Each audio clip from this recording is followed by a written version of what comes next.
Good morning everyone. Welcome back engineering physics class. Myself Dr. Anchala, assistant professor in ABSIT Ghaziabad. हम अपनी unit second discuss कर रहे हैं जिसका नाम है इलेक्ट्रोमैग्नेटिक फील्ड थियरी. आज हम इसका बहुत ही इंपॉर्टेंट टॉपिक डिस्कस करने वाले हैं जो है मैक्सवेल्स इक्वेशंस. क्योंकि पूरी जो इलेक्ट्रोमैग्नेटिक फील्ड थियरी है वो मैक्सवेल्स इक्वेशन पर ही बेस्ड है कि जिस तरीके से आपने न्यूटनियन मैकेनिक्स में, जिसको हम क्लासिकल फिजिक्स के नाम से जानते हैं, वहाँ पर न्यूटन्स के लॉ की एप्लीकेशन है कि पूरी जो क्लासिकल फिजिक्स है वो न्यूटन्स के लॉ पर डिपेंड है. उसी तरीके से जो इलेक्ट्रोमैग्नेटिक फील्ड थियरी है वो मैक्सवेल्स इक्वेशन पर बेस्ड है. बेसिकली मैक्सवेल ने इलेक्ट्रिसिटी और मैग्नेटिज्म के जो बेसिक लॉ थे उनको 4 इक्वेशन की फॉर्म में दिया था, जो इक्वेशन इलेक्ट्रिसिटी एंड मैग्नेटिज्म के बेसिक लॉ से ही ऑब्टेन की गई थी. ये लॉ आपने पढ़ भी रखे हैं 12th में, जैसे Gauss law of electrostatics, Gauss law of magnetism, Faraday's law and in electromagnetic induction and last ampere circular law, जिसको मैक्सवेल ने वेरी मॉडिफाई करके नाम दिया गया था मॉडिफाइड एम्पियर लॉ.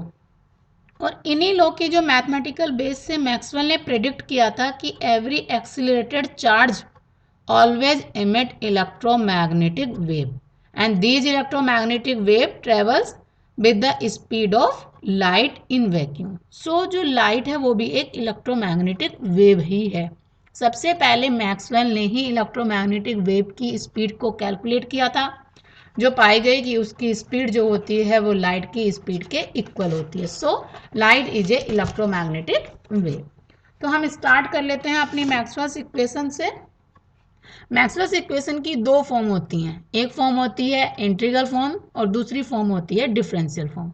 तो सबसे पहले हम उसकी इंटीग्रल फॉर्म को लिख रहे हैं, उसके बाद उन इंटीग्रल फॉर्म को वन बाय वन करके ड्राइव करेंगे जिससे हमें डिफरेंशियल इक्वेशन भी मिल जाएंगी. तो सबसे पहले मैं मैक्सवेल की फर्स्ट इक्वेशन को लिखती हूँ, उसको समझने की कोशिश कीजिएगा आप. फर्स्ट इक्वेशन देखिए, सरफेस इंटीग्रल डी, कल पहले भी हम आपसे डिस्कस कर चुके हैं, D is a displacement vector, D vector dot D S equal to volume integral rho D we.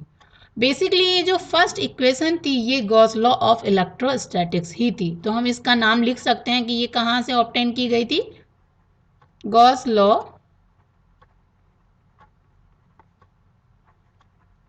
Of electrostatics.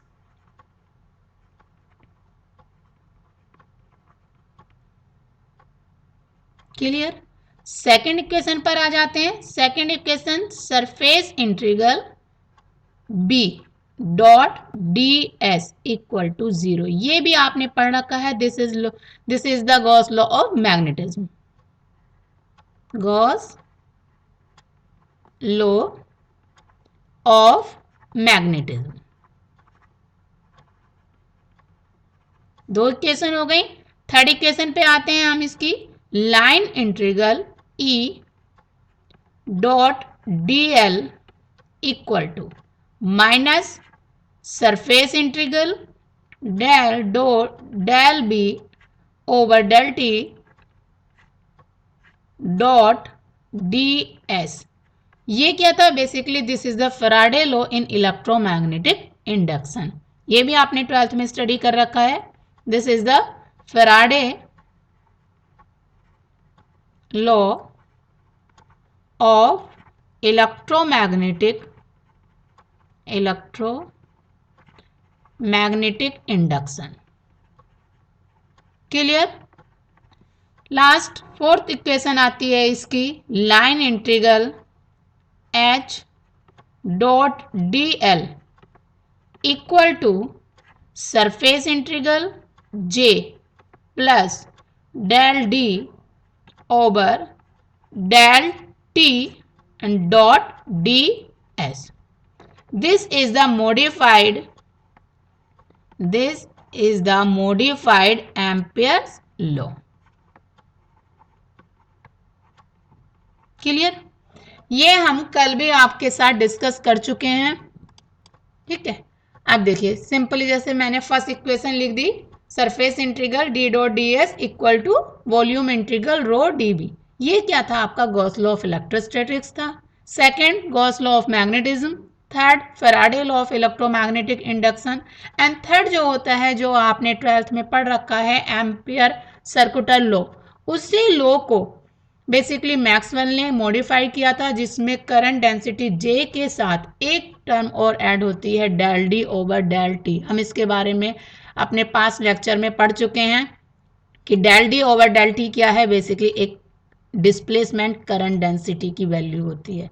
तो जो फोर्थ इक्वेशन आती है वो यही है, मॉडिफाइड एम्पियर्स लॉ। ये इसकी इंटीग्रल फॉर्म होती हैं। अब हम इनको वन बाय वन करके इनको ड्राइव करना स्टार्ट करते हैं। फर्स्ट इक्वेशन का हम डेरिवेशन ले लेते हैं। पहले मैंने हेडिंग डाला हुआ है derivation. First Maxwell's equation. First equation जैसे अभी हमने डिस्कस किया कि ये इक्वेशन क्या है, गॉस लॉ ऑफ इलेक्ट्रोस्टैटिक्स। तो उसका स्टेटमेंट को मैंने यहाँ पर लिखा हुआ है। स्टेटमेंट क्या है मैक्सवेल गॉस लॉ का, कि according to Gauss law the electric flux phi through a closed surface is equal to 1 upon epsilon naught times to the total charge enclosed by the surface. Clear? ये phi e भी लिखा जा सकता है, this is the electric flux, ठीक है। तो electric flux किसके इक्वल होता है, 1 upon epsilon naught times to the total charge. उसी को हम यहाँ पर लिख लेते हैं इक्वेशन की फॉर्म में कि phi E इक्वल टू, जिसको हम ये भी लिखते हैं surface integral E dot D S equal to Q upon epsilon naught. अब हमने ये भी पढ़ रखा है कि हम Q को क्या लिख सकते हैं, volume integral rho D b in terms of charge density. So this term is equal to this term. तो क्या लिख सकते हैं हम, surface integral E dot D S equal to 1 upon epsilon naught volume integral rho D b. एक हमने last lecture में आपको रिलेशन भी बताया था कि D इज डायरेक्टली प्रोपोर्शनल होता है इलेक्ट्रिक फील्ड E के, so D equal to epsilon naught E। तो हम यहाँ पर E को रिप्लेस कर सकते हैं D से। तो रिप्लेस करके हमारी इक्वेशन क्या बनेगी, सरफेस इंटीग्रल देख लीजिए जरा, surface integral D dot D S equal to क्या बन जाएगा, राइट में volume integral rho D v. This is equation 1। अब यहाँ पर हम गॉस डाइवर्जेंस थ्योरम को यूज कर रहे हैं। Using Gauss divergence theorem, Gauss divergence theorem, Gauss divergence theorem क्या कहती है कि वो सरफेस इंटीग्रल को वॉल्यूम इंटीग्रल में चेंज कर देती है। तो उसको हम फॉर्म यहाँ पर लिखेंगे, this is surface integral D dot D S equal to volume integral divergence del dot d का मतलब divergence d d v. This is equation 2। अब हम क्या कर लेंगे, फ्रॉम इक्वेशन 1 एंड 2 को देखिए, दोनों की LHS सेम है, इट मीन्स राइट भी सेम होंगी। सो क्या लिख सकते हैं हम, फ्रॉम इक्वेशन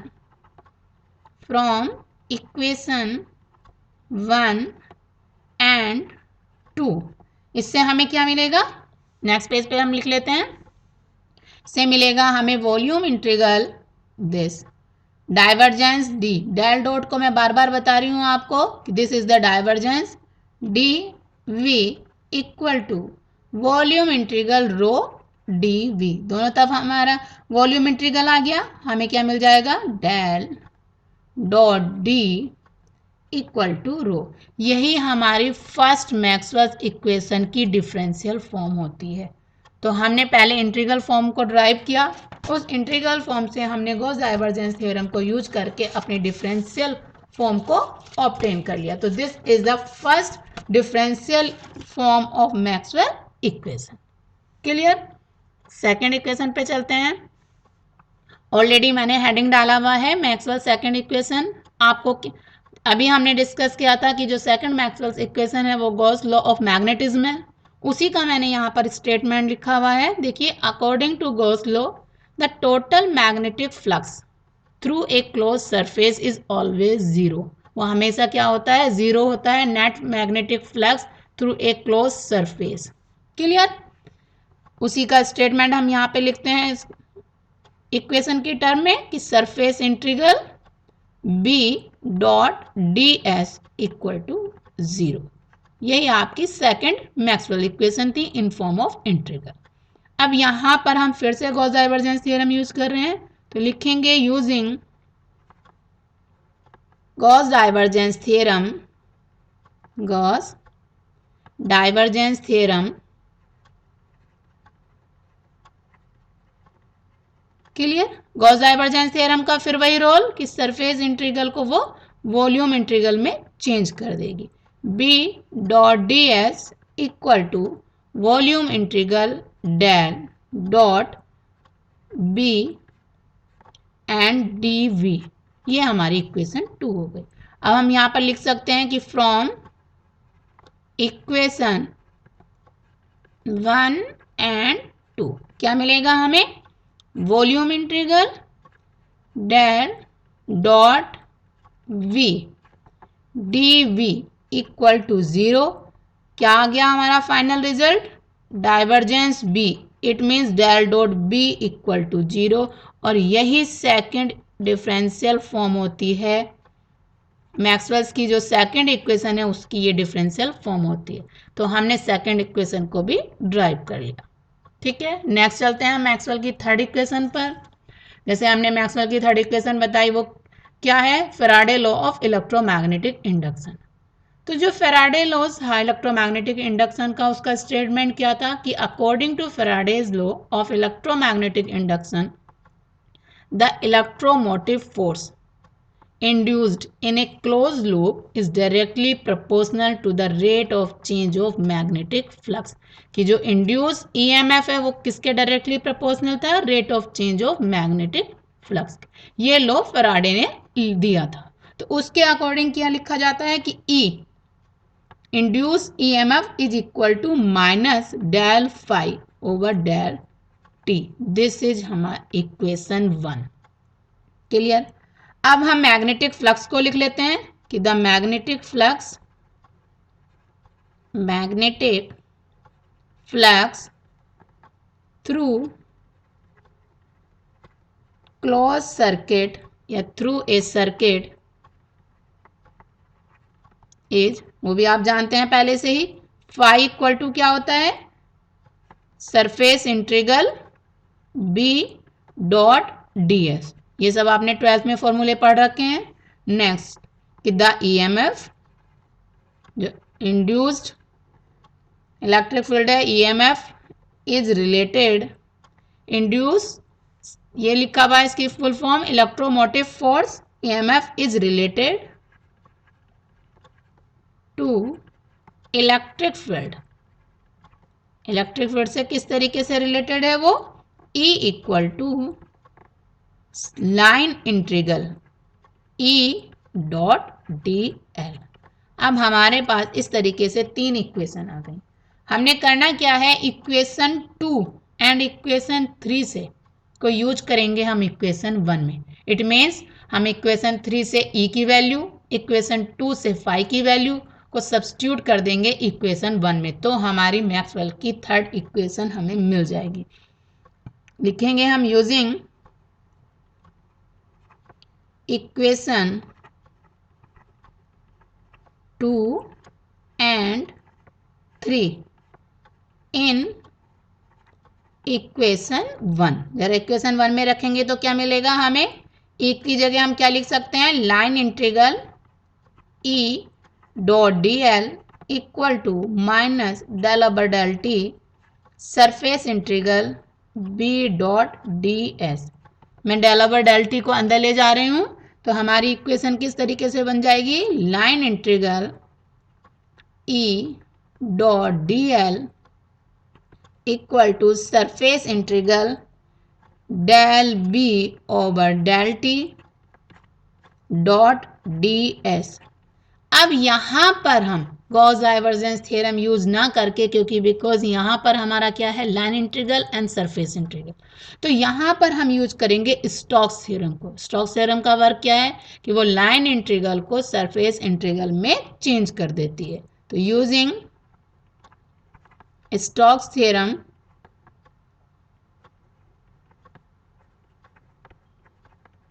स्टोक्स थ्योरम को यूज करेंगे एलएचएस में, क्या आ जाएगा, line integral E dot D L equal to surface integral del, इस बार क्या आएगा, del cross e, it means curl of E D S. This is equation 5।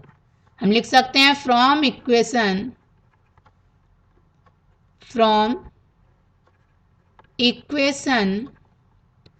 4 and 5, 4 and 5 से अगर हम देखें तो हमें क्या मिलेगा, देखिए जरा, ये सॉरी सरफेस इंटीग्रल है, दिस इज, ये मिल गया हमें सरफेस इंटीग्रल, ये दोनों सेम है, surface integral curl e, it means del cross e, this is surface integral equal to minus surface integral del B over del T and dot D s. ठीक है, दोनों तरफ सरफेस इंटीग्रल आ गया, क्या बनी इक्वेशन हमारी, del cross e, it means curl of e equal to minus del B over del t. Clear, यही third equation की फॉर्म है, यही क्या है, मैक्सवेल्स की थर्ड इक्वेशन है इन डिफरेंशियल फॉर्म। क्लियर, हमने डिफरेंशियल फॉर्म भी निकाल ली थर्ड इक्वेशन। अब आ जाते हैं हम मैक्सवेल की फोर्थ इक्वेशन पे। देखिए, जब हमने इंटीग्रल फॉर्म लिखी थी वहीं पर मैंने लिखा था कि जो मैक्सवेल की फोर्थ इक्वेशन है वो मॉडिफाइड एम्पियर लॉ है। बेसिकली जो आपने 12th में पढ़ रखा है एम्पियर सर्कुलर लॉ, उस लॉ के अकॉर्डिंग जो line integral B dot D L equal to होता है म्यू टाइम्स आई, उसको मॉडिफाई किया था एम्पियर में ने, जिसमें एक करंट डेंसिटी की टर्म और आ जाती है। तो हम इस बेसिकली इस इक्वेशन को अपने लास्ट लेक्चर में जो हमने मॉडिफाइड एम्पियर लॉ किया था ड्राइव, उसको कर चुके हैं। तो आपको वहीं से उसे नोट करना है, मैं यहाँ पर डॉटेड लगा दे रही हूँ, आपको वहीं से उसको कंप्लीट कर लेना है। इक्वेशन आपकी इस फॉर्म में आई थी, डेल, आपको मेरे लास्ट लेक्चर में ये मिल जाएगा कि हमने डिस्प्लेसमेंट करंट डेंसिटी ऑलरेडी कर रखी है, क्या आया था, modified Ampere law, del cross b equal to mu times j plus del D over del t. ठीक है, अब मैंने यहाँ पर क्योंकि अपनी जो इंटीग्रल फॉर्म है वो h की फॉर्म में लिखी हुई है, तो हम यहाँ पर b और h का रिलेशन यूज कर लेंगे, जो हम जानते हैं b equal to mu times h होता है। तो यहाँ पर अगर हम इसको यूज करेंगे तो क्या बनेगी हमारी equation, del cross h, it means curl h equal to j plus del d over del t, और यही हमारी इक्वेशन 4 है। This is the fourth Maxwell equation, ये फोर्थ मैक्सवेल इक्वेशन होती है डिफरेंशियल फॉर्म में। क्लियर, इस तरीके से हमने चारों इक्वेशन को ड्राइव कर लिया। देखिए, अब हमने ये चारों मैक्सवेल इक्वेशन की डेरिवेशन भी कर लिया, इंटीग्रल फॉर्म भी लिख लिया, हमें इंटीग्रल फॉर्म से हम अपने डिफरेंशियल फॉर्म पर भी आ गए। अब हम उन डिफरेंशियल फॉर्म को सभी को एक साथ कंबाइन करके लिख रहे हैं, चारों इक्वेशन को मैंने हेडिंग डाला हुआ है differential equation, Maxwell's equations in differential form, because कभी कभी 2 मार्क्स में ये अलग से क्वेश्चन पूछ लिया जाता है कि right the Maxwell's equation in differential form, जिनको अभी हम ऑब्टेन भी कर चुके हैं। तो फर्स्ट इक्वेशन क्या है, वही मैं लिख रही हूँ फिर से, del dot D equal to क्या है हमारी first equation, del dot D equal to rho. Second equation, del dot B equal to 0।